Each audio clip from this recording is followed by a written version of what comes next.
partly No problem. for everyone else's edification, but also for mine, just so I can look back, because I appreciate your time.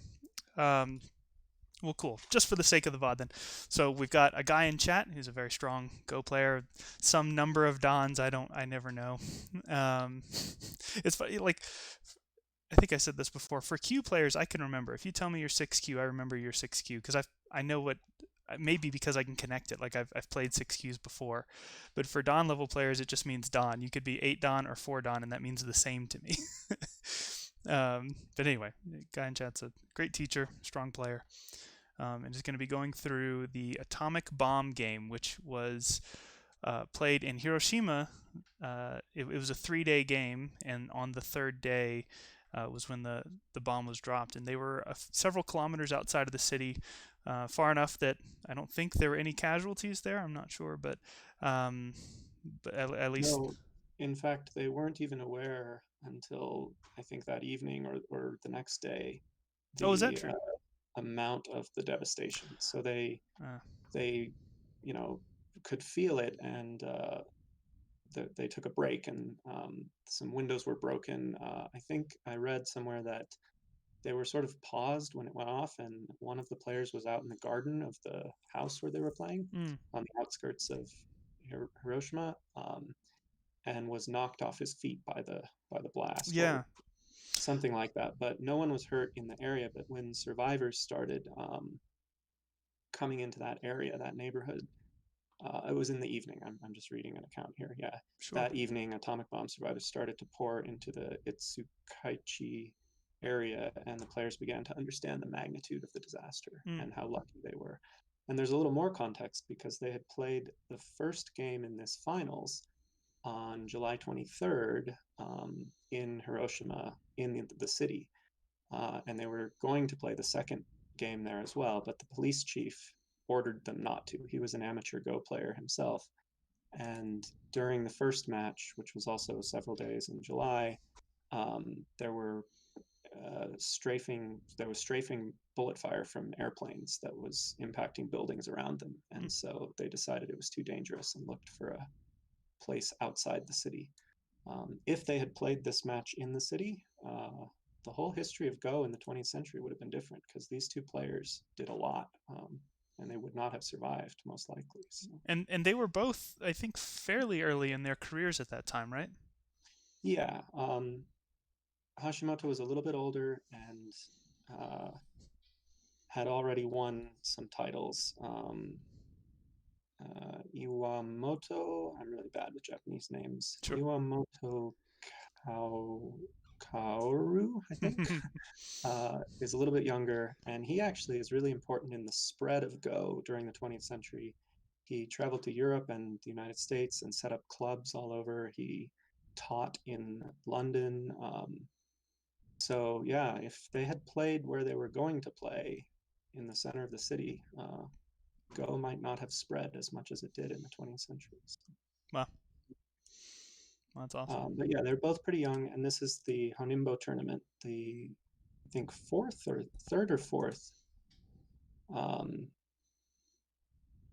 of the tournaments. So the Honimbo, the name comes from a long line of the heads of the one of the most important sort of dynasties in Go. There were four Go houses, and the Honimbo was the most prestigious. And for many generations in the Edo period and leading into the 20th century, it was an heir was chosen by the head of the house, and it would have to be confirmed that by the minister of Go that they could become the heir, but there was no tournament to establish the Honimbo. Hmm. Um, and I'm going to talk a little bit about a couple of the last Honimbos. So Shuei and Shusai are actually pretty influential in the opening theory that we see in this game.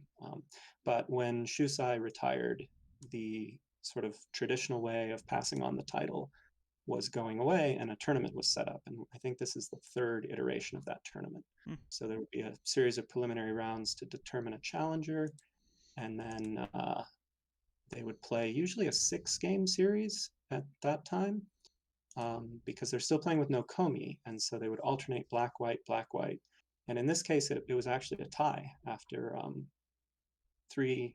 It was 3-3 after 6 games, Wow. and they had to play again like a year later because of the war. It took, I think it wasn't until 1946 that they finally had a winner, and it was Hashimoto lost.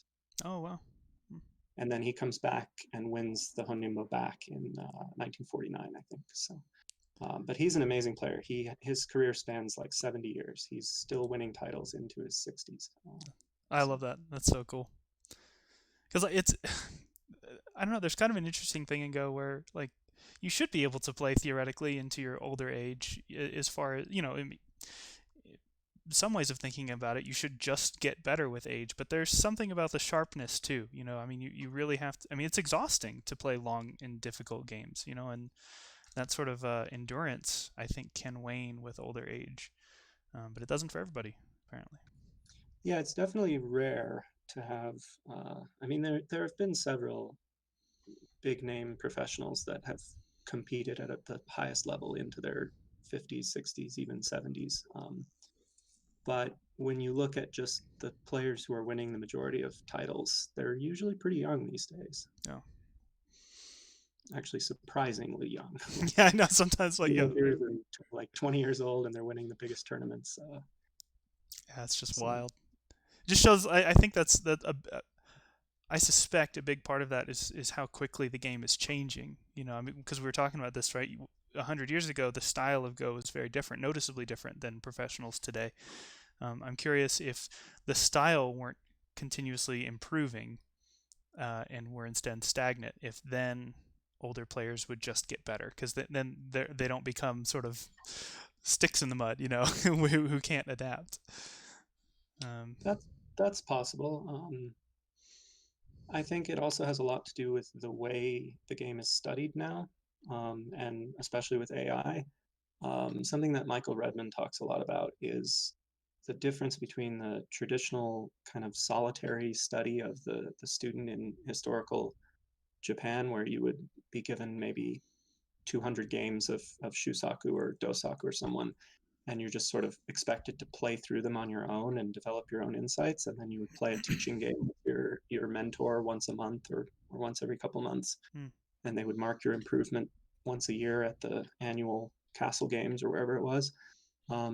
Whereas today, there's so much published material, you have access to all the other professional games. When the Korean and Chinese professionals started to uh, be on top of the world in the 90s, they formed teams, the Chinese national team, and they would study together. So I think there are a lot of reasons why younger players are able to learn at such a rate now. Hmm. But the game has definitely changed. We'll see when we look at this game. It doesn't look anything like a game you would see today. So. Oh, that's interesting. And just to give some context for the connections, I had asked Guy for some pros that he thought maybe would be good for me to study, and he picked one. He gave me two names. One of them happened to be one of the players of the Atomic game. That was by no accident. So I run the Los Alamos Go Club, which is named after the town of Los Alamos, which only exists because of the war and the bomb and all that. And in fact. So there's a lot of interesting history about that town. Just to give you like a little snippet, so you can maybe be interested in Google on your own. When it started, so there's a few things that they looked for. One was a defensible location and one that's isolated, but it also had to be really beautiful because the people that they had to recruit to make this new super weapon were physicists. They weren't military people. They couldn't draft them to force them to come. They had to make it an appealing enough location that they could go to these big names and say, "Hey, would you mind, cutting your ties with everyone and coming out here in the desert for a while?" So it's a really nice, beautiful place too. And along those lines, it was a secret. It was not just a secret laboratory, but a secret town around the laboratory. So much so that if you were a new scientist and you wanted to go to the lab, you had to first go to Santa Fe. You had to go to oh gosh, what's the name of the road? I can't think of it right now. Man, But anyway, basically you had to go to a post office in Santa Fe. There's now a plaque there, and you had to ask for a particular person, and you had to ask for a particular PO box, and then that flagged them to know, oh, this person actually needs to go to Los Alamos. Um, I think it was PO 1663.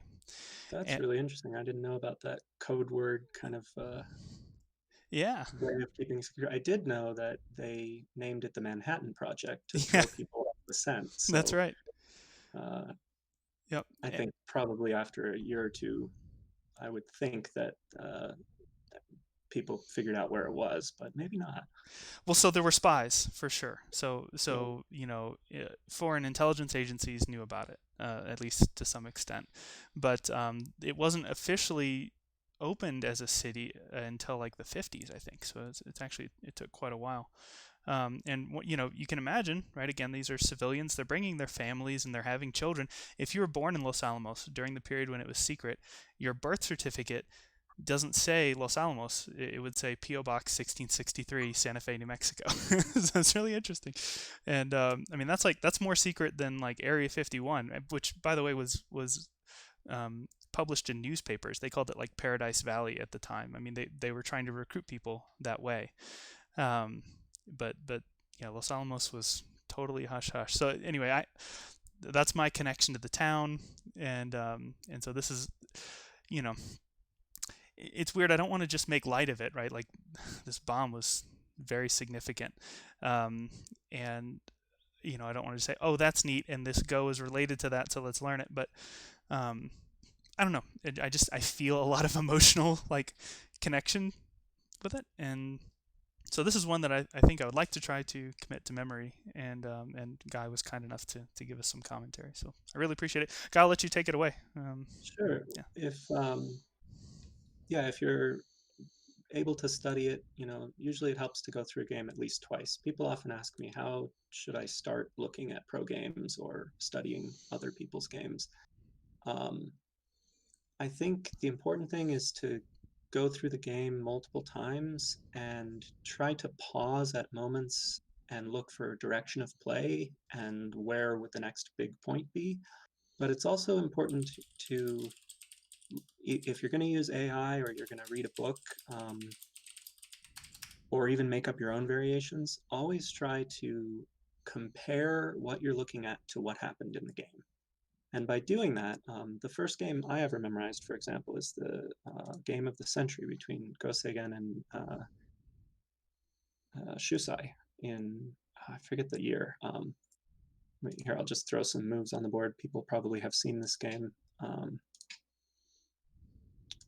This is the first few moves from that game, right? So we have the famous Go Seigen experimenting with Shin Fuseki, first three moves at 3-3, 4-4, and Tengen. Cool. And the way I was able to memorize this game was by learning the meaning of the moves. It's really hard to remember. So in the game we're going to look at, there are 240 moves if you count both black and white. So understanding why they play where they do is the first step, I think, in memorizing a game. Otherwise, you're just doing it like, I don't know, rote memorization isn't going to help you that much. So Right. hopefully with some commentary, it might help you. But all right, so to get started, let's just look at the first 12 moves or so. And then I'm going to back up and talk for a bit about classical Go and Komi and Shinfuseki and a few things to help understand. Because it really honestly took me a couple of hours and I had to refer to a couple of books that I hadn't read in a while to understand what the heck is going on with this opening. So, Yeah. So we have 3-4. So I should say no Komi, long playing time, right? This is over multiple days. I don't know the exact time controls if there even were any. So thinking time is, they have as much as they want. And the challenger here is black. Hashimoto Utaro, I believe, is defending the title as white.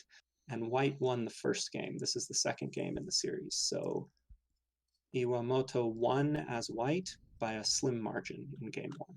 So there's the context. All right, so the first few moves. Okay, so let's actually stop at 8 because I have something to say about move 9. So what the heck is going on with this opening? It seems strange, right? Yes.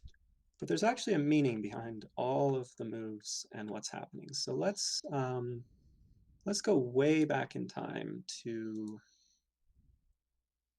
this variation. Let's see if it'll, I prepared these earlier today, and let's see if it will follow. I was trying to do it in order. Yes, it looks like it's doing it. Okay. Does anyone recognize this game? We just traveled back in time to 18 something, 50 something. I see the Shusaku diagonal. You've guessed one of the players in the game. Well, I hope it was black. Or else... Yeah, Shusaku is black here. Okay, good. So this is Shusaku versus Genin Inseki. This is the most famous Go game in history. It's called the Ear Reddening game. And I'm not going to go through all of it. The most famous move comes much later. But yes, what I wanted to say about this is it is an example of the 1-3-5 Shusaku pattern. He did not invent it, but he systematized it or studied it extensively. So we'll go back just to that pattern. And let me actually throw some moves on the board real quick. So we looked at a game on Gooplet's stream just a couple days ago, or no, it was yesterday, I think. Time is weird right now. And it started like this. This was a game between Cho Chikun and oh man. So do you see, this looks like a game you might play today, right? Sure. The 4-4 openings, right? Very like approach. This is a little strange. You know, this would be a little bit more normal. AI says just go in the corner, who cares? Why, let me just ask beginner Go, and I know you know the answer to this, at least to some extent. Why in the era when Shusaku was playing, if we go back to that game, why are we seeing this instead? Why not 4-4s, and why not the, I mean, why is white not doing this, for example, and just taking the open corner? Okay, well, I know that the introduction of Komi had a big change on the game, although it's difficult for me to understand. That's an easy card for me to pull and just say, well, because there was no Komi, and you could probably say that's correct. Okay. But like, can you elaborate on that a little bit? Like, oh, sure. Well, white would need to play more ambitious, or so white is starting with points, so white can play less ambitiously, I guess, because they're not starting from behind.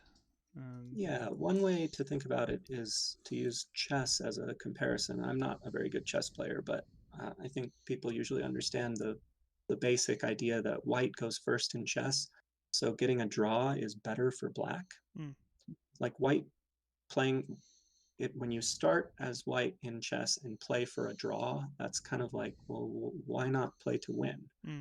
Unless your opponent is way better than you, then getting a draw is impressive. But if you're of even skill and black manages to get a draw, that's good, or better anyway. And if black wants to go for a win, in this case it's white playing with no Komi going for a win, you often talk about creating a game where you have chances, creating complications, right? Because if you just play, let's say you play Mirror Go, white is always one move behind, right? And black having that first move, that advantage just gets amplified over the course of the game. Whereas white in a game with Komi can rely on just simplifying the game into positions that are easily read out and understood, and then winning with, you know, the 6.5 or 7.5 Komi. So, okay, so that being said, the Shusaku Fuseki was designed to counter the, or was studied as a way to counter So this is a bit odd from the game I was showing. So let's look at a more typical game from that era. So this is a diagram. I'm going to go pretty far into this one. This comes from a book by Honimbo Shuo from 1882, which is kind of painting in broad strokes what he believed looking back at the classical games from before his time, but he was still of that era. This is supposed to be even for both. This would be a game that is playable for both, meaning white has chances, but black is using the first move well. Mm. Okay, and let me show one other example. A little bit later, like 40 years or so in the future. Where does it branch? I think it's here. Yeah, so another example comes from the 1920s. This is a diagram that's showed by Honimbo Shusai, one of the last really traditional players who is a proponent of the traditional style. So you can see that it isn't that much different. The Fuseki was really systematized at this point.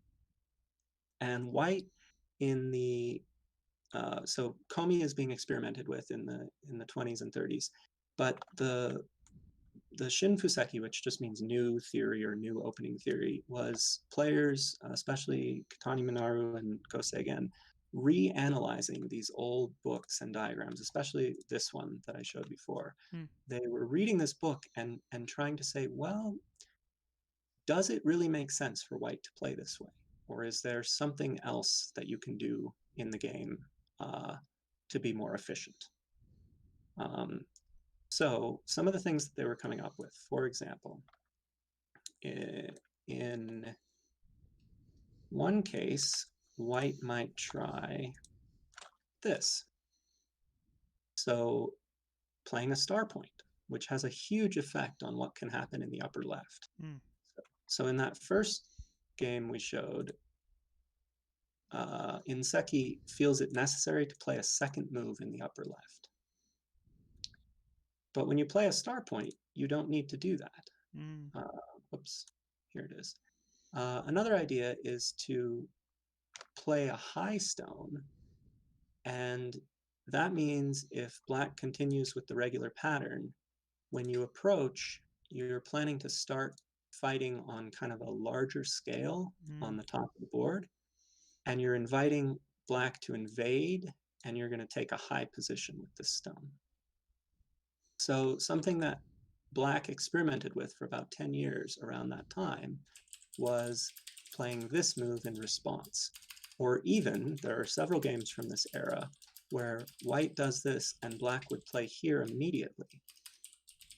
And this is a probing move. It's asking, is white going to answer in the corner? If white does, we revert to the old pattern. But if white doesn't answer, or if white plays on the outside, it will influence what black is going to do. But after a little while, it was thought that if black is resorting to playing a probing move on move 2, that's probably not so great. Mm. So we got away from this pretty quickly.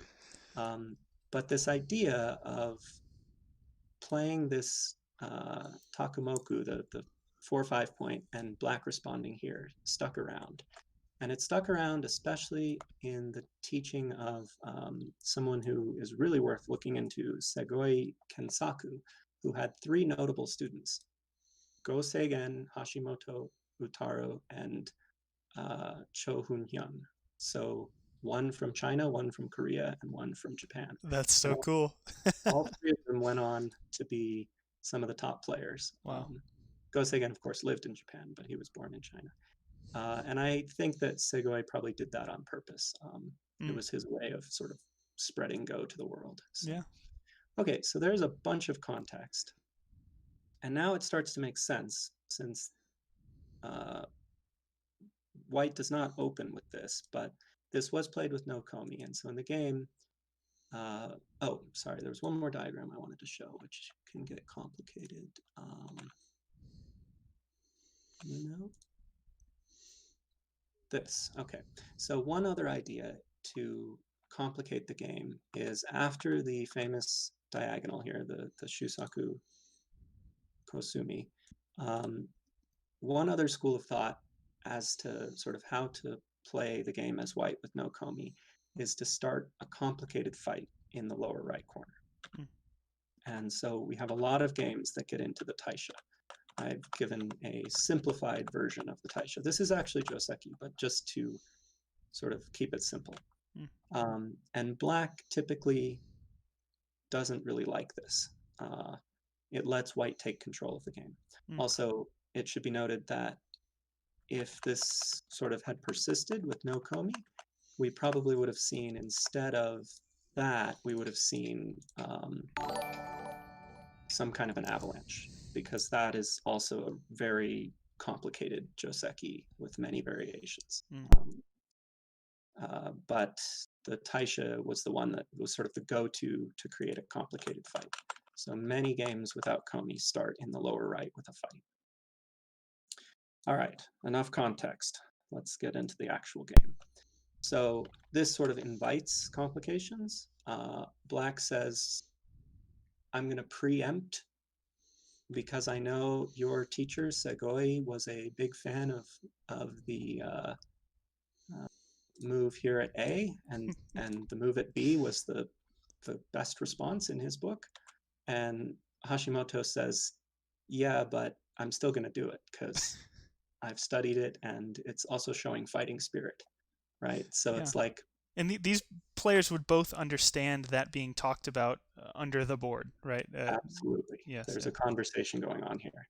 So I also looked at game one for a while and tried to understand what was going on there. And so there's definitely a conversation between these two players. And it would be a bit like if you knew your opponent's favorite opening was to play the Chinese, right? And you played here, here, and then you don't just play approach here. or something. Yeah. Yeah, I have actually done this just because I'm sick of playing against it. Yeah, This was sure. a while ago, right? So it's sort of like that. You're just saying, I know you're going to play the Chinese, so I'm just not going to allow it, right? Okay, so now we can understand a little bit about why things are happening the way they are.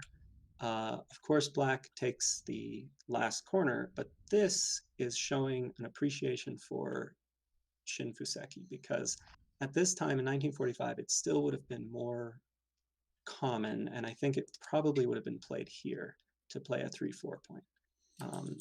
Without komi, black just needs to make territory and fend off all of white's aggressive behavior. So this is actually probably the most interesting move in the opening, is the star point.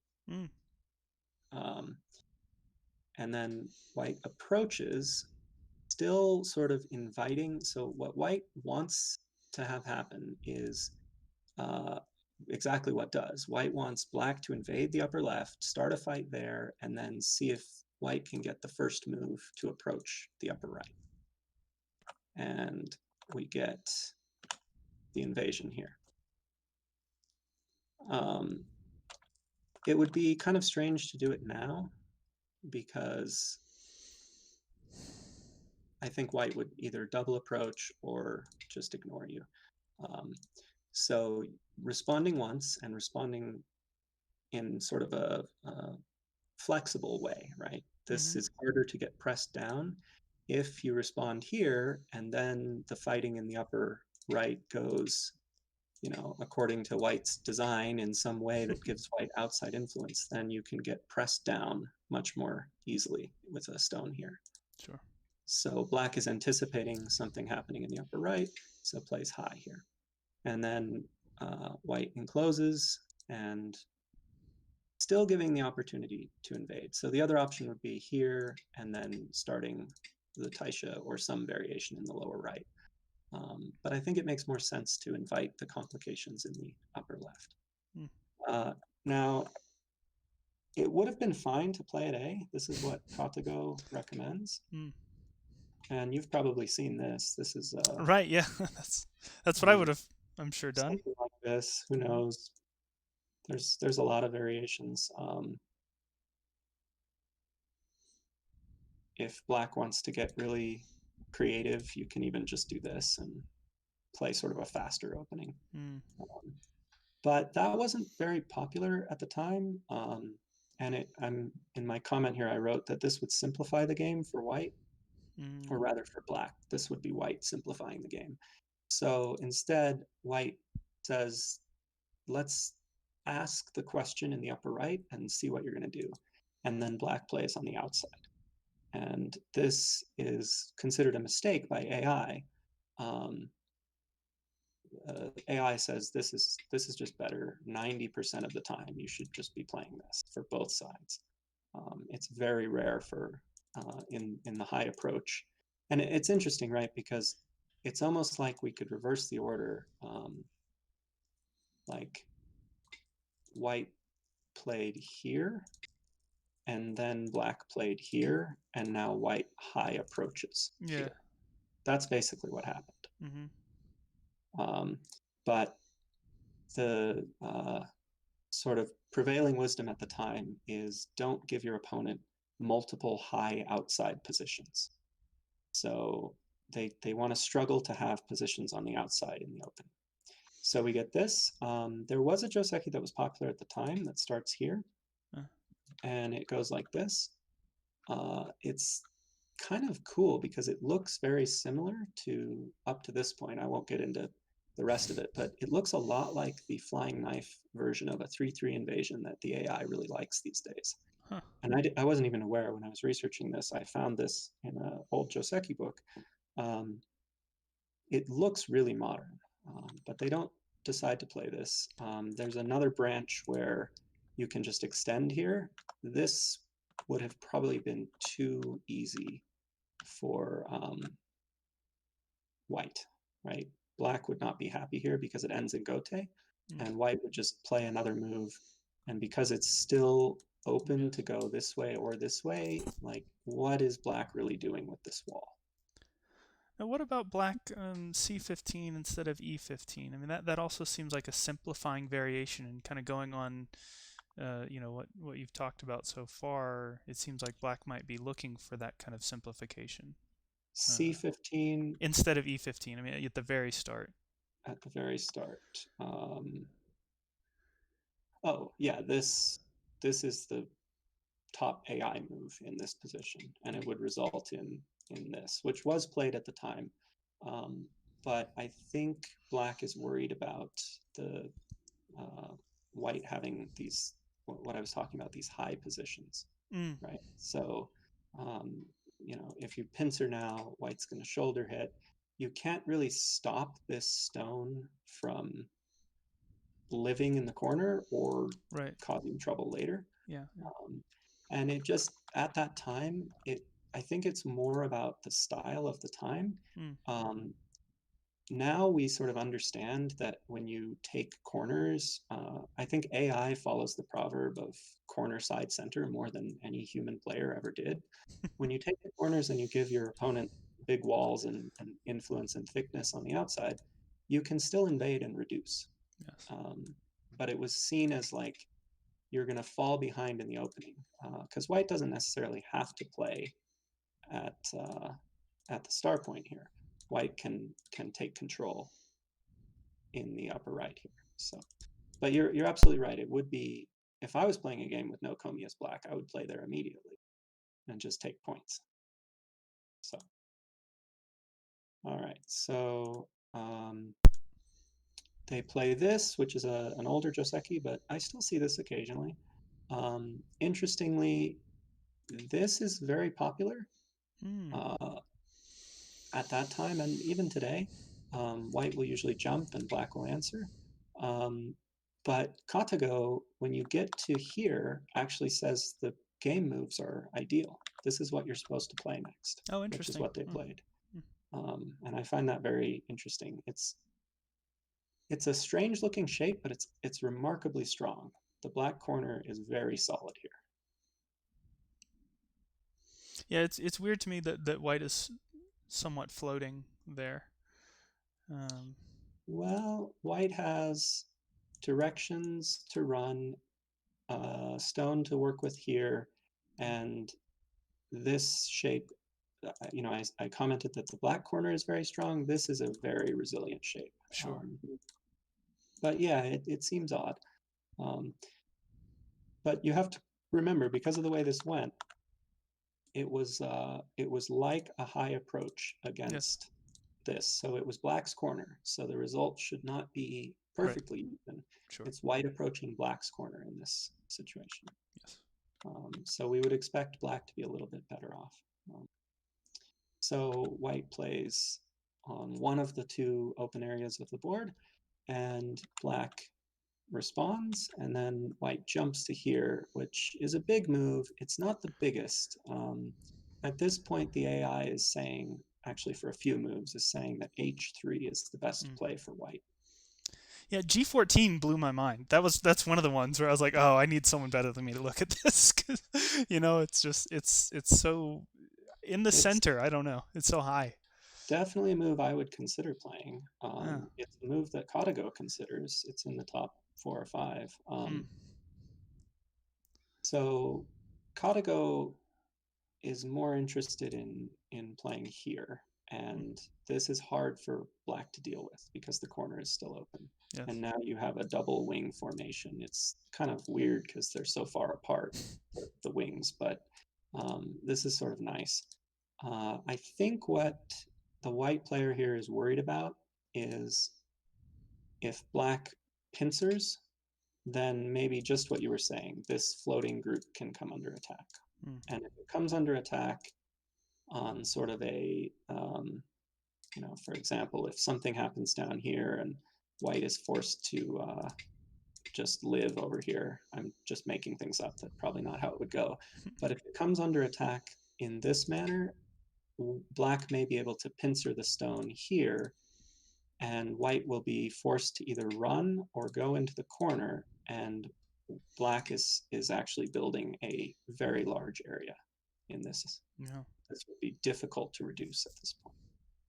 So, but I see what you mean. It feels like a strange move, but it has actually a really good relationship with this stone.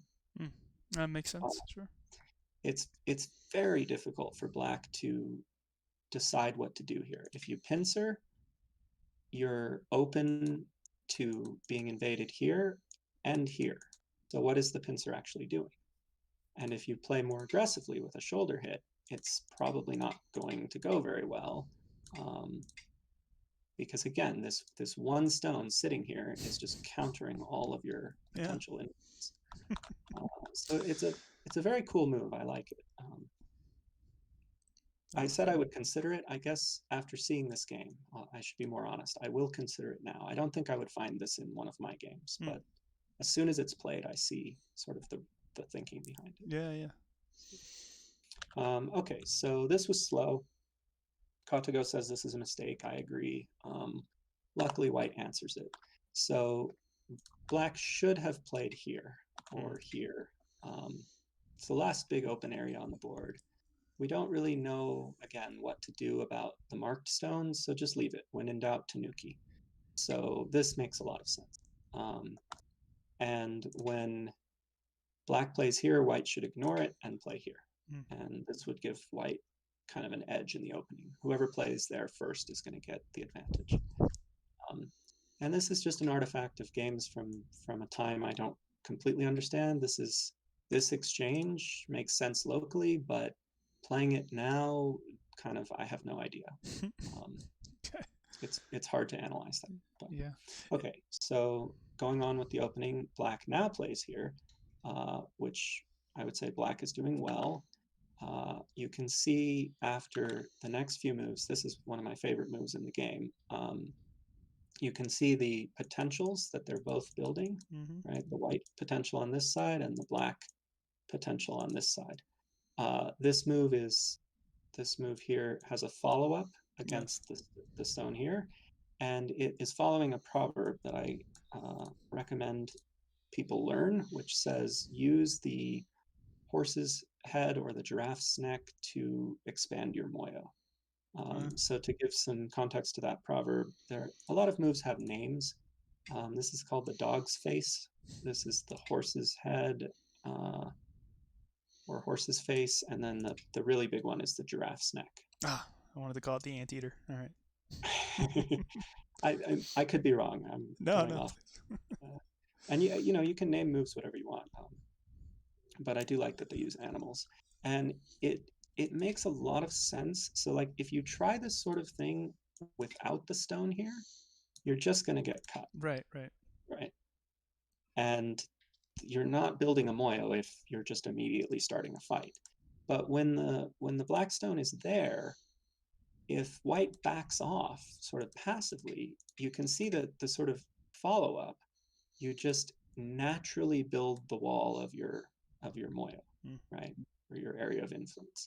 And if white ignores it, it has this lovely follow-up move of attaching here, which sort of drives white into the corner, and you get to eat that one stone. Yeah. Well, I was gonna say though, I thought maybe it was less threatening because white can still jump in the corner. Um, but I guess it's Well, being forced there is painful. yeah, being forced into the corner at this point, if it ended in Gote and Black got to play the first move sort of on this line between their areas of influence after playing here, it would be good for Black, Mm. right? The other proverb is play on the intersection between moyos. Yes. So after this move is on the board, both players are sort of looking at points in this area Yes. and trying to decide how best to play on the intersection between the areas of influence.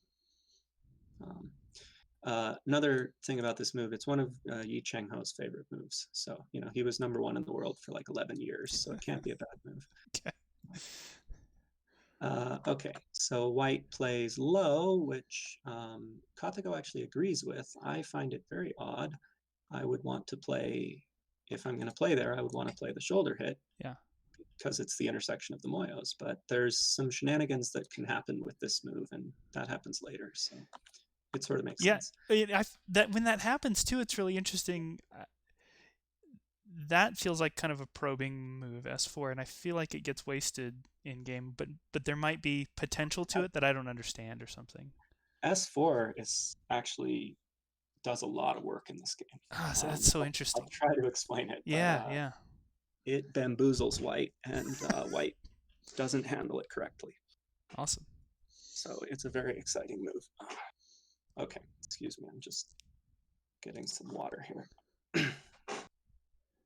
So, Oh, there it is. I was thinking there was one more exchange first, but so the moves you can consider here are playing the Hane, playing here, or what he does in the game. This is out of the question because you've already spent a bunch of moves, and Black will just treat this as you've created Aji and just leave it. Mm. Katago says this is the best move, followed closely by this. They're really similar.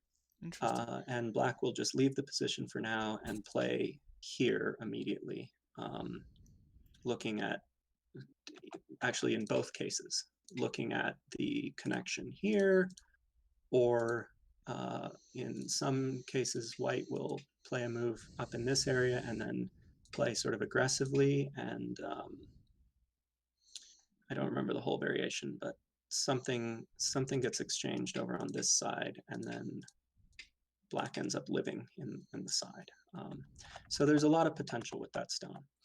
However, in the game, I think the mistake when Hashimoto plays here is that he's expecting Iwamoto to take the corner. Hmm. And this is my favorite move in the game. So I drew a nice little picture for you here. Yeah, yeah. This shows great fighting spirit. It's not the best move. It's not even on the radar of the AIs, which, I'm not saying that only moves that AIs find are good moves, Sure, but of course. what it's doing is you have Black's potential with the sort of light blue over on the left is sort of uninterrupted right now. Whereas these two moves at S4 and P8 are completely disrupting White's plans. At some point, Black can decide to live in the corner or erase the framework. So it really throws a wrench into the plans that white had. I think black takes a sizable lead at this point in the opening. Hmm. Um, so white's response naturally is to separate the two stones. You Sure. can't really play on a larger scale and like I'm going to kill them both because even something as simple as this, like you're just giving up too much at that point. Hmm. So white says, all right, you can have your reducing move at p8, but I'm going to kill the stone at s4. So black jumps out. White sort of attacks with the knight's move, and black continues looking at the Aji in this area with a move like this. And this is a very strong, resilient shape. It's you could call this Sabaki. Hmm. Although the group is not really weak yet. If there was one more white stone, maybe around here, and then black plays this move, it might be considered Sabaki. But Sure. so the group is not really weak yet. It's just making shape. The And next, then, yeah. yeah, go ahead. Well, so this move also, I remember I ran it through Kata, and Kata showed basically the same. It was 0.0 difference at Q6 or at R6, and that to me either meant that AI's kind of silly and I just don't understand it, which is very likely, but also it meant that there's a trade of Aji or something going on for those two moves to be the same value, right? I mean, like obviously Q6, if you get that side territory, that's more territory, right? So for R6 to be valued exactly the same by AI to me means that Q6 must be opening some danger, some way for black to continue abusing S4 or something like that. I don't know. I wasn't sure. Hmm. Yeah, that's a difficult question. So valuing it the same doesn't necessarily mean that Katago sees anything related in those moves, Mm, which is why AI is so complicated yes. to use it to study as a human. The meaning of this move is to eliminate more of the Aji in the corner, Hmm. whereas this move has a much greater effect on the stability of these three stones, Yes. but does leave more Aji. So yeah, it's a hard one for me to answer. I like the shape at R6 better. It feels more like I can handle this kind of thing Yeah. Yeah. in a more proactive way. Um, but if I play here and then I play here, it doesn't have the same result, right? Mm, It's not quite as severe against the black group. yes. It's just So interesting. Right. it is, yeah, it's fascinating. And I obviously didn't have time to go through all the moves, but Sure. Of course. Of course. I did notice in this area the AI wants to activate the Aji immediately and Oh, play here. It does end up leaving it, I think, after this exchange, but for some reason it thinks it's important to have that on the board, which is very difficult to understand. But, yeah.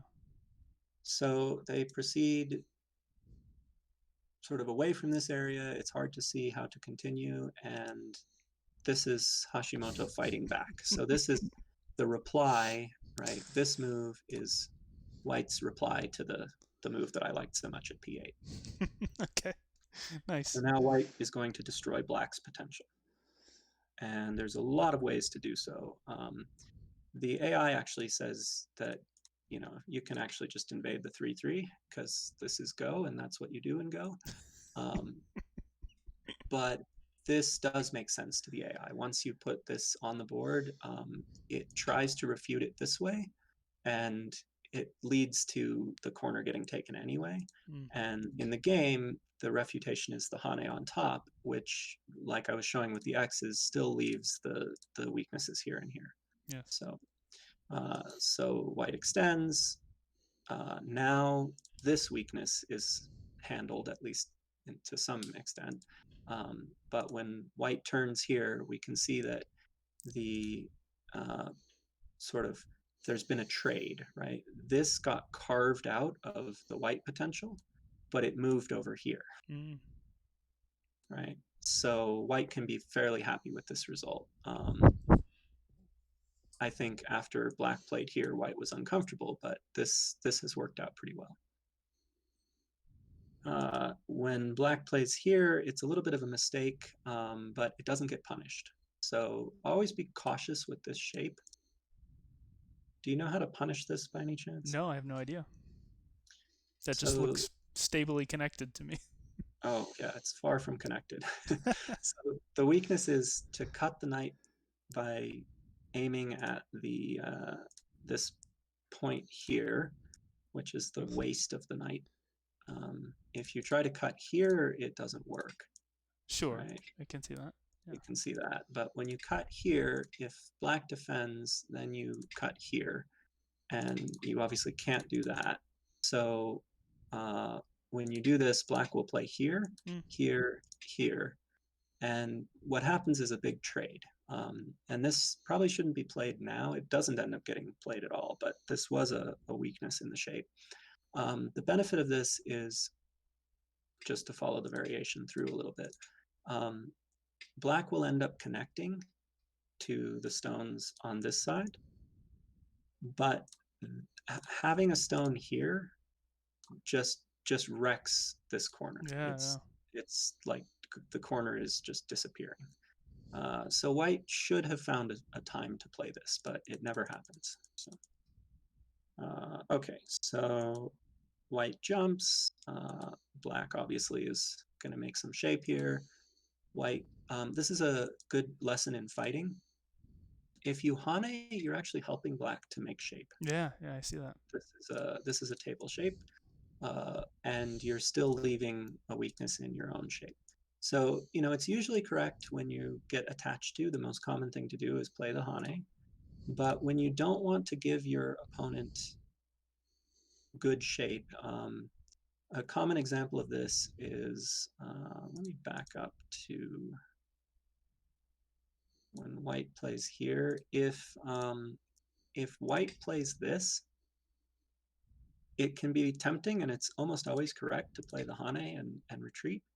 But let's imagine that this white group is unsettled. Sometimes it's correct to just back off like Mm, this. It's the same idea, because then if white plays here, it's gote. yes. Whereas when you hane, it creates this cut for you. And so Yes. you're sort of helping white to fix the shape. So they're both very strong fighters, and in this shape, white is not going to help black because black is the one that's not settled. So black obviously continues, and now we get the hane, and taking away the tiger's mouth here is huge. At this point, it gets pretty complicated, and I don't want to go into all of the things that Sure. could have happened. So let's just sort of watch. Black's making shape. This is a moment where I think white has taken control of the opening a bit, especially because of the weakness still here, and the black group does not have two eyes yet. AI agrees that, so I'll say I did not find either of these moves. They come, A and B are ideas from the AI. Mm, But I did, the first time I went through this, I did feel like it was slow to connect here. mm, This felt like I'm just getting bullied.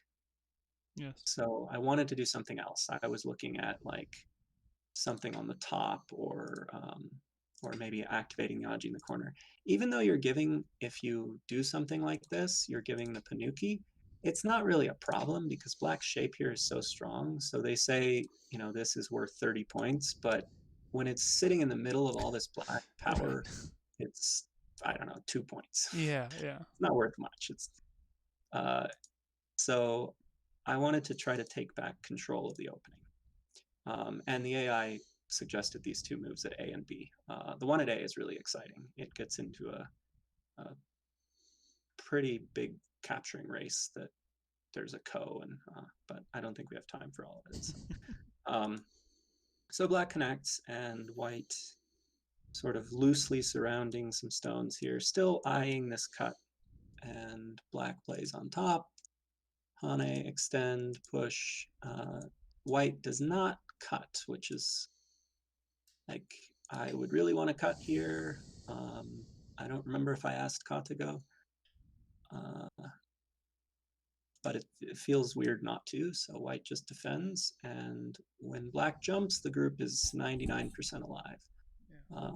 So then when white pushes here, the meaning of this move is partly to defend the cuts here, right? Because if white pushes, black will block, but it's also now sort of this move is looking at the cut here and looking at this double peep here, which threatens to push through on both sides. Sure. So this whole white group is starting to get loosely surrounded at this point. So white counterattacks. This is a good example. I talk about this a lot. This was the top recommended move for a while earlier in the game for white to play. Yeah. And Hashimoto finds it just in a different order. So I think the top professionals do find the top moves, just sometimes not in the sequence that AI recommends. Sure. And this is such an interesting, this is extremely elementary for you, but it's still something I'm learning, and I'm sure some of the viewers are too, which is, you're pointing out the weakness at the P12 cut. And Sharkfox Panda, thank you. The way that white is looking to fix that cut is not by playing it directly or even by playing a tiger's mouth, but by attacking some weakness in black shape farther on. And that's just such a faster way to fix that. So I see there's sort of a development that happens with Go players as they learn. When you first learn the rules, cuts don't mean anything because you sort of think this is connected. Sure. Right. And then you get a little stronger and you start just connecting all your stones, but you're playing puppy Go and you never make any points. And then you get a little stronger than that, into the, I don't know, 17 or 18 Q, and you discover the tiger's mouth. And so then everything is tiger's mouth. And it's like, this is so good. Yeah, you see that trumpet connection all the time, Yeah. Yeah. Oh, yeah, that one where there's two peeps. Yeah. And then white peeps and you get two bombers all over the board. Yeah, all the time. Games at that level. And then you get a little bit stronger than that into maybe the 9, 8, 7 Q level, and you go back to this because it doesn't leave Aji. Yeah. And then you start to find moves like this, which are actually what we should be playing. But they take a lot more reading. So the cut obviously isn't going to work anymore because it isn't about saving all of these stones, right? Yes. If black tries to cut now, I'm not even sure what would happen, but I know it would be bad. You could just abuse that cutting stone and profit from that, right? Right. You would push that cutting stone all over the board and probably destroy the top right in the process. So let's just look at it for a moment. Yeah, I mean, it seems pretty straightforward. White's just going to push twice, and I don't see a lot of counterplay, right? So let's just put it on the board so we can see what we're talking about. At this point, if black tries to save, the points that white has made over here are much greater than what white is losing here. And if black tries to get creative, and do something on the side, you can catch them in a net, right? So like if black's trying to, I don't even think this works, maybe like this, although now we have this to see. Yeah, that again. So it just doesn't work. There's no way to make use of that cut right now. Now it's all going to change after black gets a stone here, right? So, but really good point, especially for just thinking about the basics. I have a cut. How do I defend it in an active way? Yes. Okay, so black responds by peeping at the cut, and white, of course, says, no way I'm connecting that. And now black plays the sort of move that was expected all along. And then white plays here, and we can see that black is fine giving up this stone because the exchange of the triangle for the square was a good exchange for black. So this stone doesn't mean anything. And now we change sides of the board because it's hard to determine who's attacking who here. Looks like white is safe for now. This is kind of expected.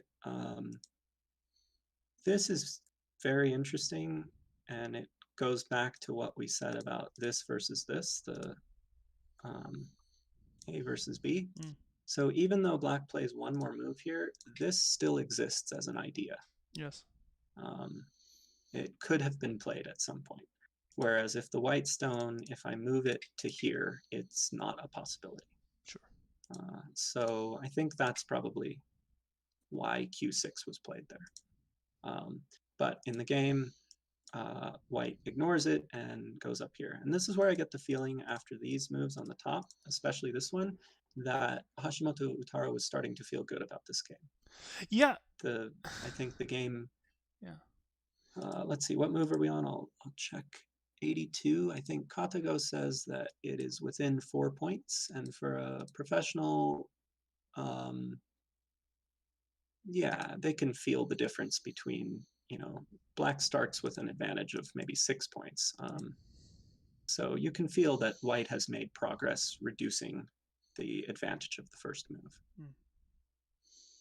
Yeah, I was surprised that both players just played so straightforward right here, and I thought maybe that meant both of them were feeling somewhat confident to just, let that play out. They both agreed that it was fine. But maybe there's nothing else to do. I don't know, or not much else. I think black has an interest in fighting and trying to actually aim for a kill on this group. So that's helping, sure. So having these stones here is facilitating that. Whereas white has already read out a sequence to live locally. It turns out white is wrong, but black doesn't find it. There's a moment in the game, and I'll try to highlight it, where Katago says you can kill the whole group, but neither one of them finds it. But you could, I would say black is not feeling bad about the game, but this move in particular, when black plays at K17, which is not needed, but it's just sort of saying, yeah, I'm doing fine in the center of the board. Let me just grab some more points. I'm starting to count the position. I feel like I can win from here. That's what that move says to me. So shoulder hit, connect, and this is, I think, why black played this. And you can remember way back when I didn't want to connect here and the AI was saying play this, again, it's not that they don't see the move, they just maybe don't play it in the order that we would want. Sure. So this is the weakness in the shape, and white connects here. This is a big mistake. Both players miss this, and I'll try to explain what's going on here. So black should ignore this and play here. There's no threat. In the game, black plays here. And my best guess is that black thinks this is dangerous. Problem is, after black connects here, white will play here, looking at the cut here. Black will play here, white's going to cut, white will connect, but white can't actually cut, meaning black doesn't have to connect. Black can play at B, and I think this is the move that both of them are missing. Yeah, that I can see that would. I mean, I don't understand the depth that pros can read to, but that is a nightmare for me to imagine reading that far and then looking for that move. Well, I can read it up to a point, but I didn't understand how bad it would be when black plays at B. It's not as straightforward as like these stones aren't going to die. But what's going to happen is when white plays here, this group is going to have enough liberties, the black group here, without having to connect to win a capturing race with the white group here. And so white will not be able to continue in this area and is going to have to play here or somewhere like that to run away. And so when you aim at a sequence, that basically what you would be aiming at is black playing on a dame point. This would be a huge win for white. And now if white plays here, it's hard to explain how big that is. when black plays here, black has played 2 moves Yeah. to deal with the sequence that white played out. And there's still the cut here, which means this group is now unsettled. But because white would be the first one to have to sort of run away, right, somewhere in this variation, yeah, I think it was a missed opportunity for black, but that's a lot of reading. And I'm not even confident that I've got it right, but it did seem very strange. So black does respond here, and I think black ignored or should have ignored this threat, but because black answered, white should just say, all right, and just connect. This would simplify things. But white, again, has read out this sequence to live locally. So if you're going to live locally and black plays here, that's good for white because it's a dame point. It's not making any territory. So black plays here. White is putting the plan into action. And this is where it gets fun. Pretty much from this point on, the AI is saying black should play here at N15. And it doesn't kill the group outright, but it starts a ko. And it's a ko that white can't win. Or a ko that would be so big that black could basically make a threat anywhere on the board and white would not be able to answer. I'll show that coming up in a moment. I think Hashimoto believes that the group is now unconditionally alive, Interesting. but it's not. So, okay, so activating the Aji. We don't want to give the corner away. This is, they've both read out, okay, so here's where I'm going to go into the variation. They've both read out that these stones cannot live, but playing it is still a positive because it means later white will have to spend a move here to capture them. And in some cases, black can actually play here to force a capturing race, which is even better. So black plays here. And so I have 2 explanations. One, he doesn't see this move. So what happens here is white will play here, which is looking at a shortage of liberties. Black will respond, white pushes, and white will start a ko. And this is a ko for the life of the group. But it's a very unpleasant ko for white. My other explanation is maybe black is afraid of this ko for some reason, but that's beyond my ability to read. So the AI, if black plays to the end of this variation where we are right now, the AI says black suddenly is winning by 14 points, which would be the largest margin that either player is winning in the whole game. Yeah. So I think this is working well for black. Instead, we get this. This is a big move just by itself. And then when black connects here, now white puts the plan into action to make the group alive. So at this point, it's Miai, right? You can live in a variety of ways, and we'll see white live a little bit later. But they can both read it at this point, so there's no point playing it now. Sure. So we're going to reduce the corner. This is kind of interesting watching the way they play this. I can't really say that it's a mistake, but I'm not convinced that black needed to do this. I think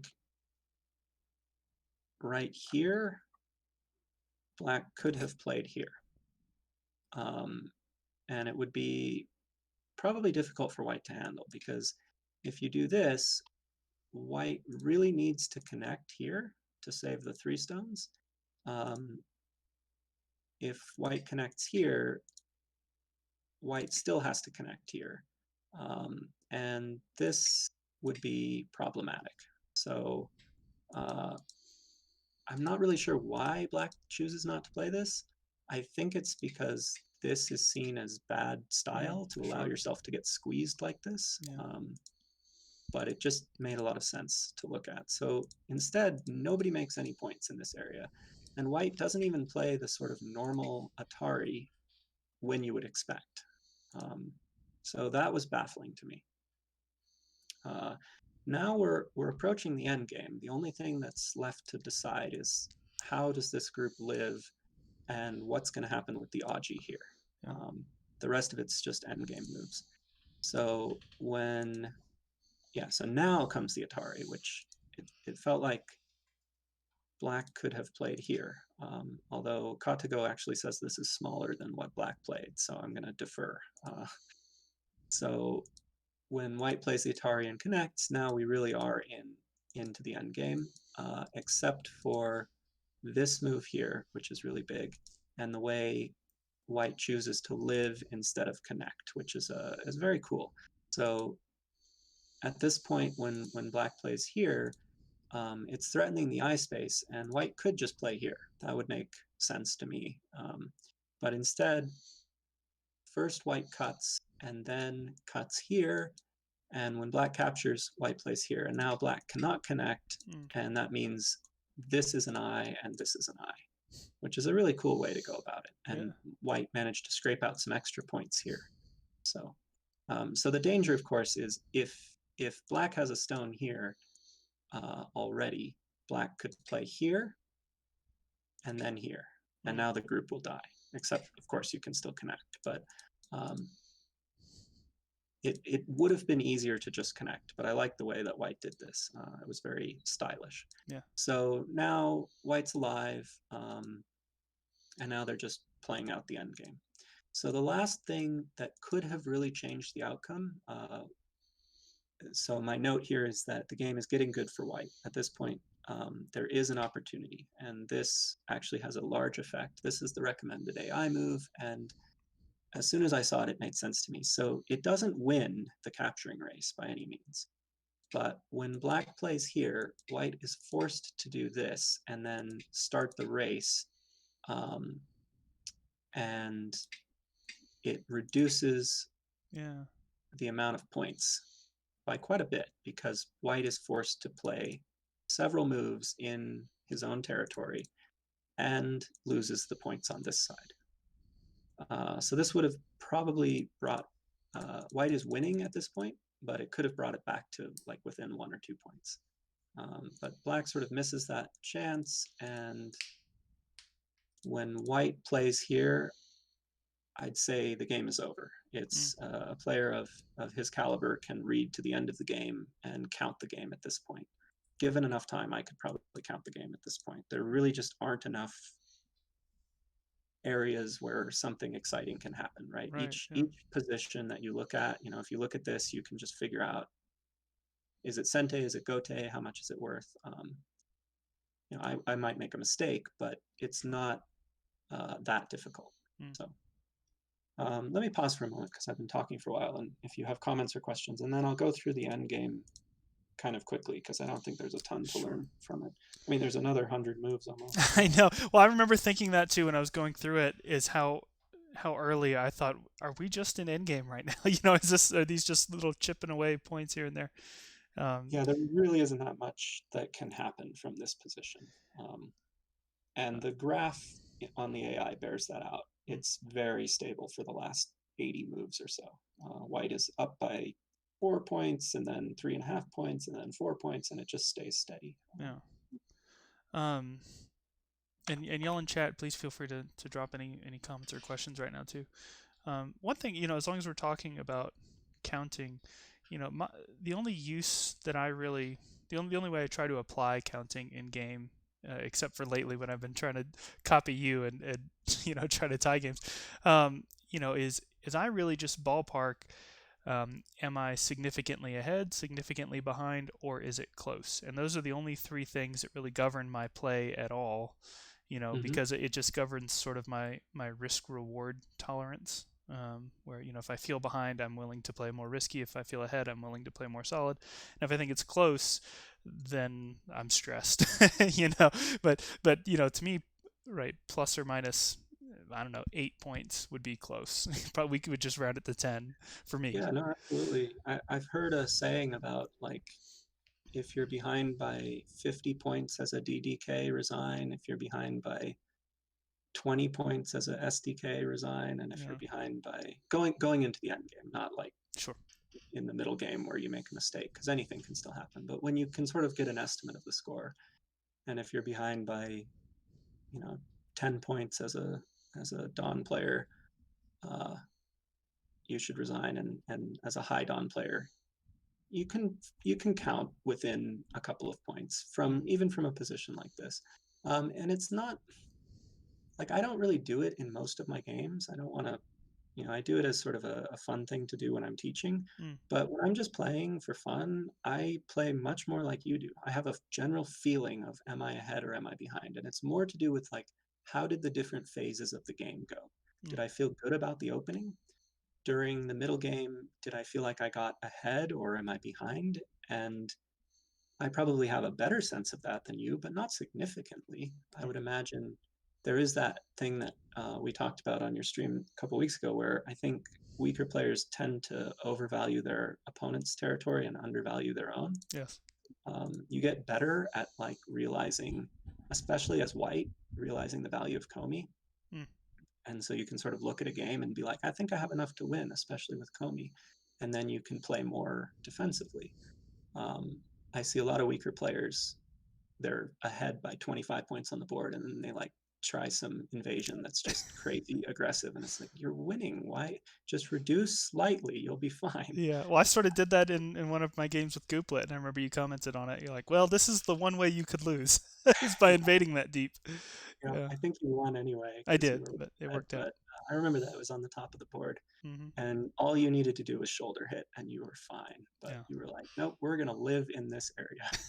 So, but yeah, it's not a thing that, I'm not constantly counting. But when I'm analyzing a game like this, there are distinct moments in the play. Like right now, you can feel the switch. They have now started counting Mm, uh, and figuring out the sort of end game problems. What are the most efficient ways to reduce and claim points? And they don't miss much. Professionals, I think the biggest difference between strong amateurs and professionals is end game. mm. They hit almost every single AI recommended move in the end game. Maybe not in the right order, but they don't make a lot of mistakes in the end game. So that being said, I'm not going to spend a ton of time on it. If you have questions about a move, please stop me. Sure. Um, but I might comment if there's something. I'm trying to remember if there's anything exciting. So moves like this can be kind of hard to understand. Mm. Oh, Excuse me. one thing that I remember too, I think the bomb dropped at move 106, and we didn't Oh, really I flag it, should but have. it would be interesting to point that out. Yeah, Um, let me go back. Sorry, I did read up on this event, but that would be a good move to look at. so and I think this was between days, right? So I think day two ended here. They had set it up, and then the bomb dropped, and they had to reset after lunch.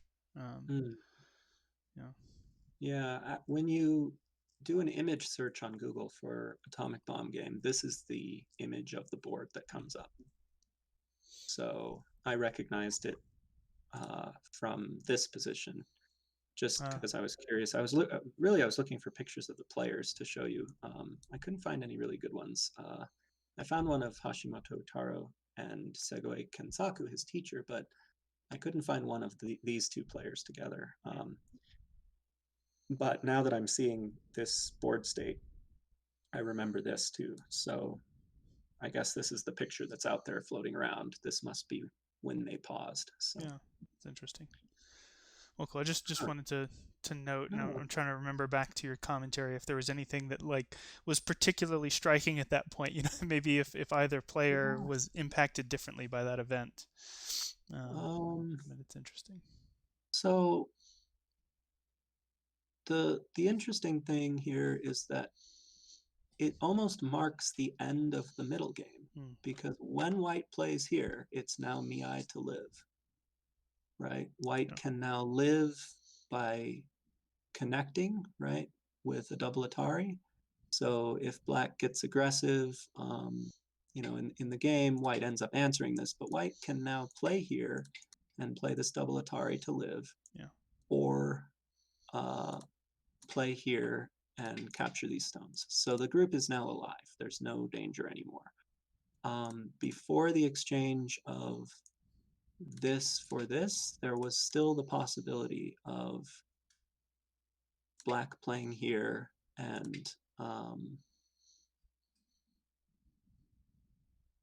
let's see what happens. I think I showed this before. I think black can answer at this point, and then it would be a ko, right? So white would start this ko.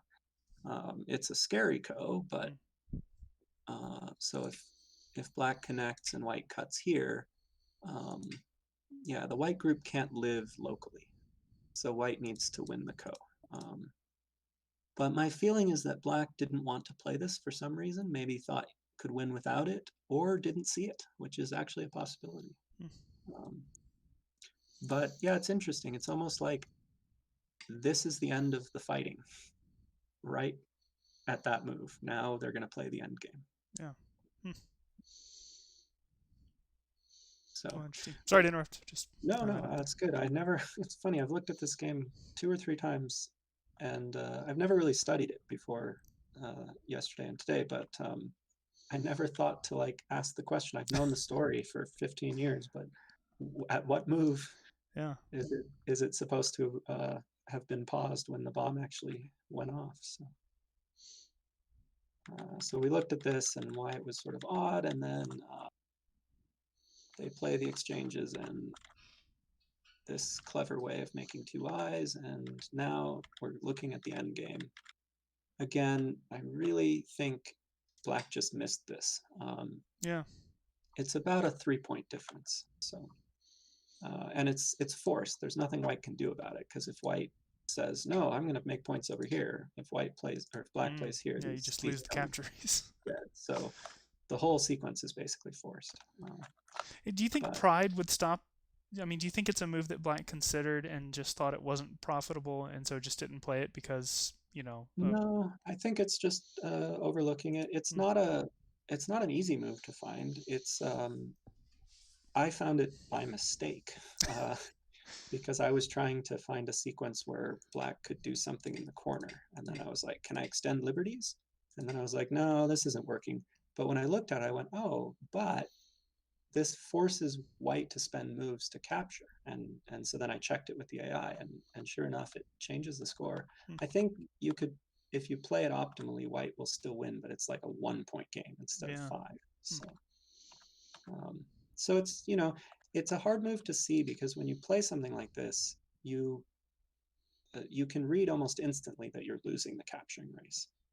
But playing a move, there's a word for it. It's called semi-dori, I think, where you sacrifice more stones on the inside to force white to play these moves. So like all 4 of those would be moves on the inside of white's territory. Right, yeah. While black is going to play moves on the outside of white's territory. Right. So the score changes pretty dramatically. Anyway, this is where we were, and they're just playing out the endgame. I was sort of commenting on this move. This can be hard to understand. Playing here doesn't really help you make any points. Like, if it's in the mid game, you should always play this, because you have a knight's move, and letting black cut between your knight is not good. You should never allow that. But this whole area is going to be dame. No one is making points. Yeah. And when white plays here, it means white can answer this, or it means if black doesn't defend, white can play the sente move in the corner. Yeah. Whereas if white plays here, there's all kinds of things that can happen. For example, if you do this, you just fall into a trap. So you probably just have to back off, which is it's a big deal. So those are the little things that, like, I might play here without thinking, and then when black plays here, I'd realize how big of a mistake it was. So,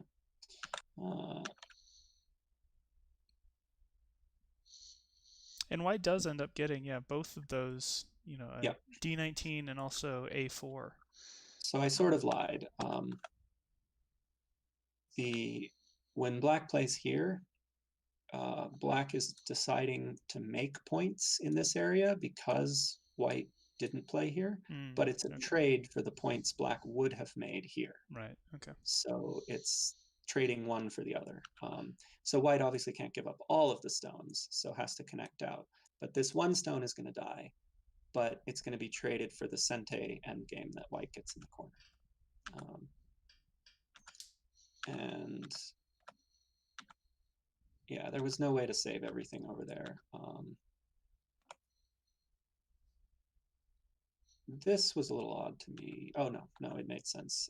When I first looked at it, I was like, just play there, it's Sente, but white won't block. White will Right. play here, Yeah. and you'll be mad Yeah. because now Yeah. there's Two no way to save. disconnections. Yeah. So this is all sort of expected.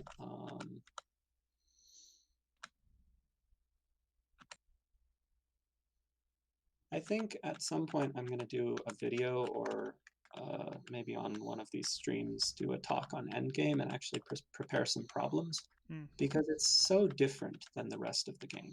Yes. It's hard to talk at length. This is the final move, by the way, 240 moves. I can fill all the dame if it helps you see it, but there's no more points to be made. And in a lot of older games, Japanese especially, they won't even play out things like this. I They know. just I was looking at that like it was really interesting, and yeah, just to be sure, I had Katago finish the game, and yeah. the score It was doesn't fine. change the score. Yeah. So it was a 5-point win or 4.5 points.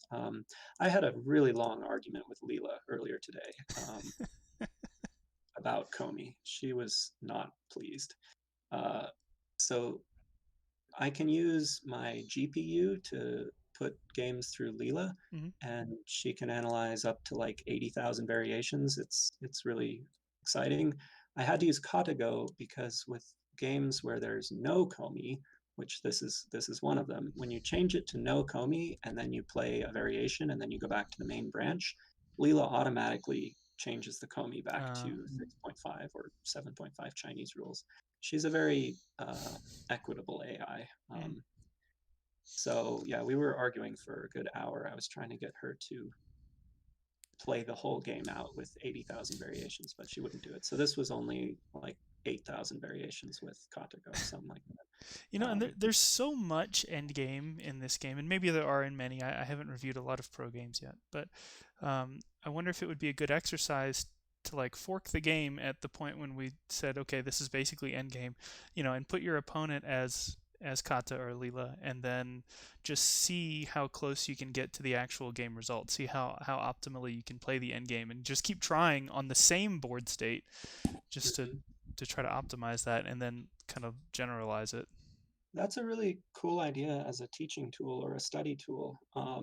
It would have to be a game that you hadn't seen the ending to, because, well, I guess if you don't remember it, but I've looked at this game 3 or 4 times now, so I could Sure. actually remember most of the moves.